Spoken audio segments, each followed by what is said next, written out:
Rosà, si è insediato al comando della locale stazione dei Carabinieri il maresciallo maggiore Massimo Guelfi, già comandante dell'aliquota radiomobile della compagnia Carabinieri di Bassano del Grappa. Milanese di nascita ma bassanese d'adozione, arruolatosi nel 1982, ha ricoperto diversi incarichi nel tempo. Da comandante dell'aliquota radiomobile ha condotto numerosi servizi coordinati su tutto il territorio, oltre a condurre l'attività di indagine, aumentando ancor di più il livello professionale del pronto intervento dei carabinieri bassanesi.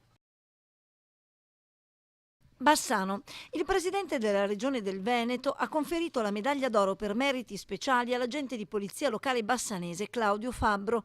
Nella motivazione si legge: dimostrando alto senso del dovere, coraggio non comune ed esemplare senso civico, pur avendo terminato il turno di servizio non esitava ad affrontare un uomo che in stato di alterazione psicofisica minacciava l'autista di un autobus mettendo a repentaglio l'incolumità dei passeggeri.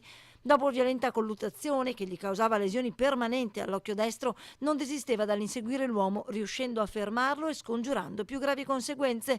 L'episodio si è registrato a marzo del 2016. Tezze sul Brenta. Nelle scorse ore è stato consegnato a ogni ragazzo di quinta elementare del comune una bandiera e un pieghevole che riportava il significato dei colori del tricolore, l'inno di Mameli, la canzone del Piave e la preghiera del Fante.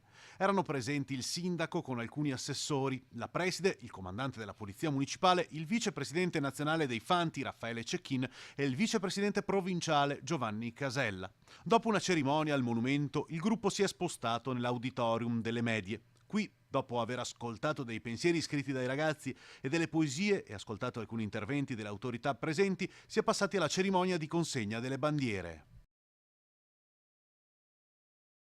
Tezze sul Brenta. 5 riconoscimenti per il caseificio San Rocco al World Cheese Awards, che quest'anno si è tenuto a Bergen, in Norvegia. Al concorso partecipano oltre 3.000 formaggi provenienti da tutto il mondo.